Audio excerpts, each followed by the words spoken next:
Hello everyone, welcome to eLearners Assam. আজি আমি The Ailing Planet নামৰ পাঠটিৰ পাৰ্ট 2ৰ লাইন বাই line explanation আগবঢ়াম আৰু এতিয়া পলম নকৰি আৰম্ভ কৰোঁ আহা। The concept of sustainable development was popularized in 1987 by the World Commission on Environment and Development. Sustainable development নামৰ যিটো কনসেপ্ট আছে যিটো ধাৰণা আছে সাস্টেইনেবল ডেভেলপমেন্ট হৈছে বহনক্ষম উন্নয়ন এই বহনক্ষম উন্নয়নৰ যিটো ধাৰণা এই ধাৰণাটো 1987 ত world commission on environment and development নামৰ সংস্থাটোৱে জনপ্ৰিয় কৰি তুলিছিল in its report it defined the idea as development that meets the needs of the present without compromising the ability of future generations to meet their needs. That is, without stripping the natural world of resources future generations would need. In its report, it defined the idea. A World Commission on Environment and Development যি sustainable ডেভেলপমেন্টৰ যি ধাৰণা দিছিল সেই ধাৰণাটোৰ বিষয়ে তেওঁলোকৰ ৰিপৰ্টত লিখিছিল যে সাস্টেইনেবল ডেভেলপমেন্ট হৈছে বা এই সাস্টেইনেবলৰ ধাৰণাটো হৈছে development that meets the needs of the present এনেকুৱা ধৰণৰ ডেভেলপমেন্ট বহনক্ষম উন্নয়ন হৈছে এনেকুৱা ধৰণৰ উন্নয়ন যিটোৱে বৰ্তমানৰ প্ৰয়োজনীয়তাখিনিক পূৰণ কৰিব without compromising the ability of future generations to meet their needs যে ভৱিষ্যত প্ৰজন্মৰ তেওঁলোকৰ প্ৰয়োজনীয়তাখিনি পূৰণ কৰিবৰ কাৰণে ভৱিষ্যত প্ৰজন্মৰ যিখিনি নিজৰ প্ৰয়োজনীয়তা পূৰণ কৰিবৰ কাৰণে লাগিব সেইখিনিৰ কোনো ক্ষতি নকৰাকৈ বৰ্তমানৰ চাহিদা বা প্ৰয়োজনীয়তাখিনি পূৰণ কৰা তাৰমানে আমি ফিউচাৰ জেনেৰেশ্যনৰ কোনো ক্ষতি কৰিব নালাগিব ফিউচাৰ জেনেৰেশ্যনে তেওঁলোকৰ প্ৰয়োজনীয়তাখিনি গোটাবলৈ যাতে আমি আমাৰ কাৰণে কষ্ট ভোগ নকৰে সেইটো ধৰণৰ ডেভেলপমেন্টে হৈছে উন্নয়নে হৈছে বহনক্ষম উন্নয়ন that is ইয়াত আৰু ডিটেইলত দিয়া আছে যে সেইটো অৰ্থটো হৈছে without stripping the natural world of resources future generations would need যে সেইটো হৈছে যে আমি এই প্ৰকৃতিৰ পৃথিৱীখনৰ যিবিলাক উৎস আছে যিবিলাক প্ৰাকৃতিক উৎস আছে সেই উৎসবিলাকৰ আমি অত্যাধিক ব্যৱহাৰ কৰিব নালাগে যিবিলাক আমাক ফিউচাৰ জেনেৰেশ্যনৰ কাৰণেও লাগিব তাৰমানে উইদাউট ষ্ট্ৰিপিং আমি কাহি ল'ব নালাগে ফিউচাৰ জেনেৰেশ্যনৰ যিখিনি প্ৰয়োজন হ'ব ৰিসোৰ্স লাগিব তেওঁলোকে চলিবৰ কাৰণে যিখিনি এনভায়ৰনমেন্টাল ৰিসোৰ্স লাগিব সেইখিনি আমি কেতিয়াও ধ্বংস কৰি যাব নালাগে in the zoo at Lusaka Zambia there is a case where the notice reads the world's most dangerous animal জাম্বিয়াৰ লুসাকা নামৰ ঠাইখনত যিখন চিৰিয়াখানা আছে তাৰ এটা সজাত এখন নোটিছ লিখি থোৱা হৈছিল সেইখন হৈছিল কি লিখা আছিল তাত the world's most dangerous animal যে বিশ্বৰ আটাইতকৈ ভয়ানক জন্তু inside the case there is no animal but a mirror where you see yourself আৰু সেই সজাটোৰ ভিতৰত কোনো জন্তু নাছিল তাত মাত্ৰ এখন মিৰৰ বা এখন আৰসি লগাই থোৱা হৈছিল আইনা লগাই থোৱা হৈছিল দাপন লগাই থোৱা হৈছিল যিখনত নিজে নিজকে দেখা পাইছিল মানুহবিলাকে thanks to the efforts of a number of agencies in different countries a new awareness has now dawned upon the most dangerous animal in the world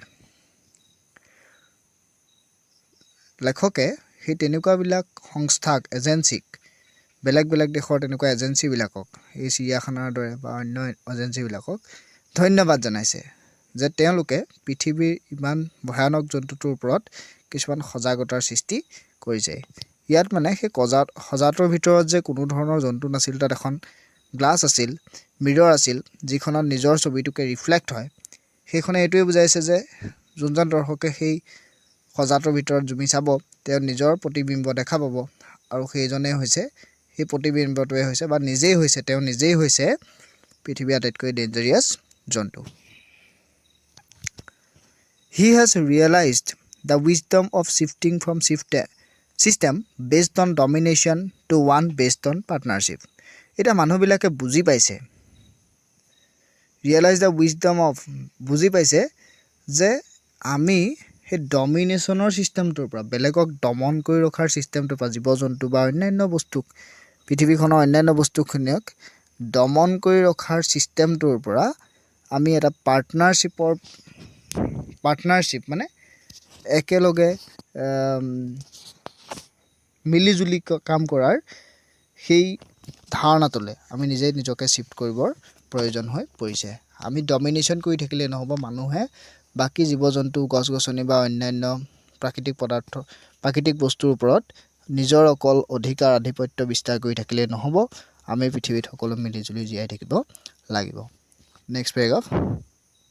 Scientists have catalogued about 1.4 million living species with which mankind shares the earth.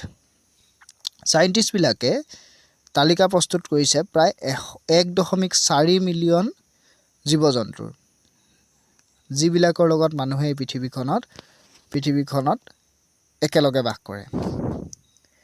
Estimates vary widely as regards the still uncatalogued living species.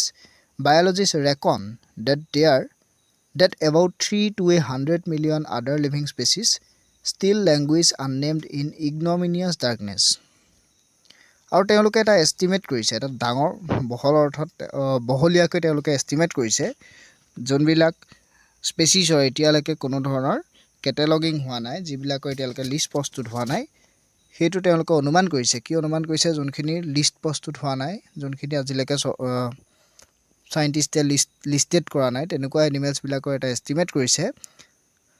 Biologists reckon that about 3 to 100 million other living species still languish unnamed in ignominious darkness. যে প্ৰায় এই জৈৱ বিজ্ঞানীসকলে কৈছে যে প্ৰায় 3 পৰা আৰু 100 মিলিয়ন মান, আমাৰ এতিয়ালৈকে কিমানখিনি কেটেলগ হৈছে, কিমানখিনি লিষ্টেড হৈছে? 1.4 মিলিয়ন মাত্ৰ।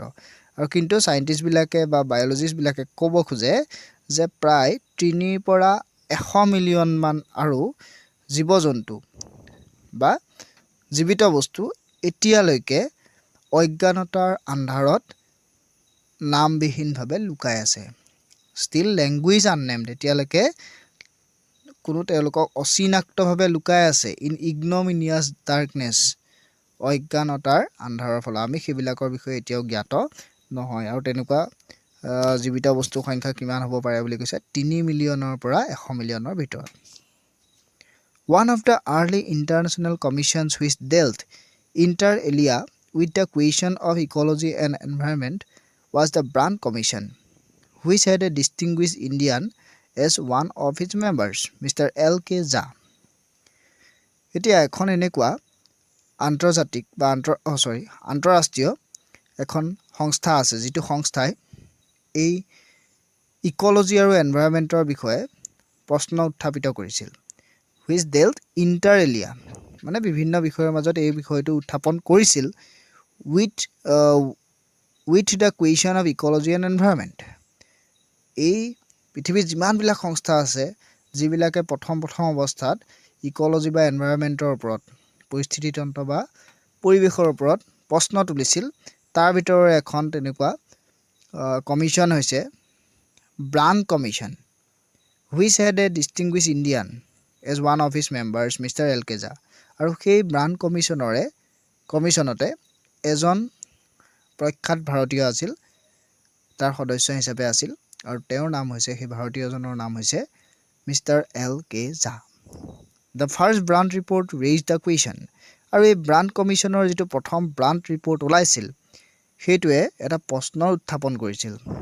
R we to leave our successors a scorched planet of advancing deserts, impoverished landscapes and ailing environment, যে আমি আমাৰ ভৱিষ্যত প্ৰজন্মৰ কাৰণে, ছাকচেছৰ্ছবিলাকৰ কাৰণে, উত্তৰাধিকাৰীবিলাকৰ কাৰণে এনেকুৱা এখন স্কৰ্চ প্লেনেট অফ এডভান্সিং ডেজাৰ্টছ, এনেকুৱা এখন শুকাই যাবলৈ ধৰা বা ডেজাৰ্ট হৈ যাবলৈ ধৰা পৃথিৱী এৰি থৈ যাব বিচাৰিছোঁ নেকি? ইম্পভাৰিছ লেণ্ডস্কেপছ, যিবিলাকত মাটিৰ গুণাগুণ একেবাৰে বেয়া, তেনেকুৱা এখন পৃথিৱী এৰি থৈ যাব বিচাৰিছোঁ নেকি?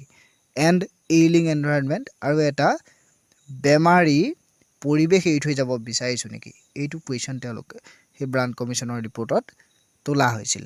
কি তোলা হৈছিল? যে আমি পৃথিৱীখনৰ কাৰণে এটা শুকান মৰুভূমি হ'বলৈ গৈ থকা এটা পৰিৱেশ এৰি থৈ গৈছোঁ নেকি? মাটিবিলাক একেবাৰে বেয়া হৈ যোৱা এখন পৃথিৱী এৰি থৈ গৈছোঁ নেকি? আৰু একেবাৰে পৰিৱেশটো বেমাৰী হৈ যোৱা এটা পৰিৱেশ এৰি থৈ গৈছোঁ নেকি? ঠিক আছে ষ্টুডেণ্টছ, ইয়াতে আমাৰ দ্য এলিং প্লেনেট নামৰ চেপ্টাৰটোৰ পাৰ্ট 2 ব্যাখ্যা শেষ হৈছে। নেক্সট ভিডিঅ'টোত আমি ইয়াৰ পিছৰ পাৰ্টখিনি ডিছকাছ কৰিম। Thank U.